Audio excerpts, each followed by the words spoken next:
Suzuki company গাড়ি বানাইছে Gixxer অ্যাসেপ, দেখতে সেই না? আমি সিরাজ এমন একটা গাড়ি বানাইছি দেখলে জিব্বায় পানি এসে পড়বে। তো গাড়িটা দেখানো একটু দরকার না, গাড়িটা দেখাই দিচ্ছি। এটা হলো বাইক জিক্সার অ্যাসেপ। তো এই জিক্সার অ্যাসেপে কোন কোন প্রোডাক্টের টাচ পড়ছে সেটা আপনাদেরকে প্রপারলি ক্লিয়ার করব। সর্বপ্রথম আসবো বাইকের গ্রাফিক্স, আর যেই গ্রাফিক্সটা হলো গিয়া সর্বোচ্চ হাই কোয়ালিটি গ্রাফিক্স করা, এবং আমাদের যেই ভাইয়া আমাদের কাছে আসছে যেই ফিনিশিং চেয়েছে তার থেকে আরও বেটার ফিনিশিং দেওয়ার চেষ্টা করছি আমরা। তো বেটার ফিনিশিং দেওয়ার পরে এই বাইকের ফিনিশিংটা আসছে এটা ছিল গ্রাফিক্স। গ্রাফিক্সের পরে এই বাইকে আর কোন কোন প্রোডাক্ট আমরা টাচ করাইছি সম্পূর্ণটা আপনাদেরকে ভিডিওর মাধ্যমে দেখাবো। সর্বপ্রথম আসবো বাইকের সামনে যদি দেখতে পাই একটা কার্বন এডিশনের উইন্ডলাইট লাগানো আছে, যে উইন্ডলাইটের কারণে বাইকের লুকটা টোটালি চেঞ্জ হয়ে গেছে। এর পরবর্তীতে এটা তো কার্বন এডিশন, তো এই কার্বন এডিশন তার কোন কোন প্রোডাক্ট আমরা মিলাই দিছি বাইকের লুকটা রেসিং ভাইব আসার জন্য, সেই জিনিসটাও দেখাবো। একটা লুকিং গ্লাস বসানো হয়েছে যেটা হলো কার্বন এডিশন, আর লুকিং গ্লাসের পাশাপাশি একটা উইন্স বসানো হয়েছে যে উইন্সটা কার্বন এডিশন। অতএব আমাদের 3-4টা প্রোডাক্ট, সামনে একটা 5টা প্রোডাক্ট কিন্তু একদম কম্বিনেশন হয়ে গেছে। আর বাইকের লুকটা কেমন আসছে দেখতে পাচ্ছেন।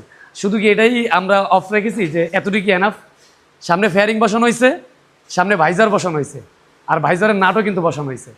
আর বাইকের আর্ট্রু লুকটা ভালো আসার জন্য এখানে কিন্তু একটা খামচিও বসানো হয়েছে, যে খামচিটা রেফ এবং রাইট দুই সাইডই আছে সিলভার কালার। আর ভাইয়ের চয়েসটাও ছিল সিলভার, আমরাও সিলভার দিয়েছি। এরপরে বাইকের ব্রেক পারফরমেন্স ভালো পাওয়ার জন্য এডিলিনের মাস্টার সেন্টার চয়েস করছিল, একদম প্রিমিয়াম কোয়ালিটিরটা, আর আমরা প্রিমিয়াম কোয়ালিটির এডিলিনের মাস্টার সেন্টার দিয়ে দিছি।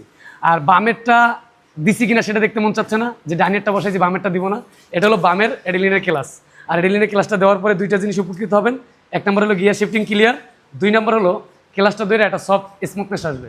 আর এরপরে এই বাইকে আর কি বসানো হয়েছে, সামনের মিটারের অংশে কি বসাইছি আমরা, একটা বোল মিটার বসাইছি, যাতে করে ভাইয়া যখন চালাবে, যেই ভাইয়া চালাবে বাইকটা, সামনের ভিউটা দেখতে জানি একটু ভালো লাগে, একদম আইকনিক লাগে। এর পাশাপাশি আরেকটা জিনিস বসাই যেটা হলো ইন্ডিকেটার, আর ইন্ডিকেটারটা অ্যারো শেপ, এবং এটার ভিতরে 7টা কালার ধরে। পিছনে কি আছে পিছনে দেখাবো।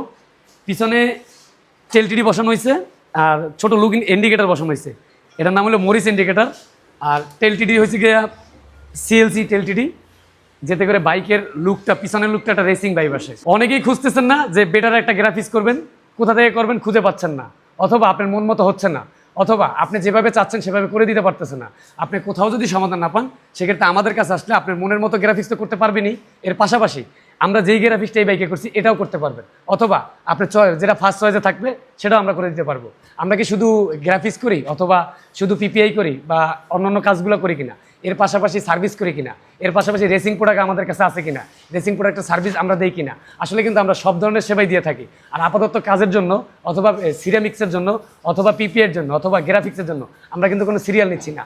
আসবেন, কাজ করে দিব, চলে যাবেন। আপনাদের জন্য কিন্তু সিরাজ এন্টারপ্রাইজ ননস্টপ খোলা আছে। এরকম নতুন নতুন ইউনিক মডিফিকেশন যদি দেখতে চান, আমাদের সিরাজ এন্টারপ্রাইজের ফেসবুক পেজটা ফলো দিয়ে রাখতে হবে, যাতে করে আমরা কখন কোন বাইকের আপডেট মডিফিকেশন করতেছি সেই জিনিসটা আপনার সামনে যাচ্ছে। আর তার ভিতরে হয়তো বা কোনো একটা আপনার চয়েস হতে পারে যেটা আপনার মন মতো হয়ে গেছে, আর সেই জিনিসটা আপনি সিরাজ এন্টারপ্রাইজ থেকে করতে পারবেন। আর আমাদের ঠিকানা কিন্তু মিরপুর 10 মোটরসাইকেলপট্টি রোড নাম্বার 1। রোড নাম্বার 1-এর মিডলে আসলে হাতের বাম সাইডে তাকালেই দেখবেন সিরাজ এন্টারপ্রাইজ। আজকের জন্য এখানেই বিদায় নিচ্ছি। নতুন কোনো মডিফাইড ভিডিও নিয়ে আবারও চলে আসবো আপনাদের সামনে। সবাই ভালো থাকবেন, সুস্থ থাকবেন, খোদা হাফেজ।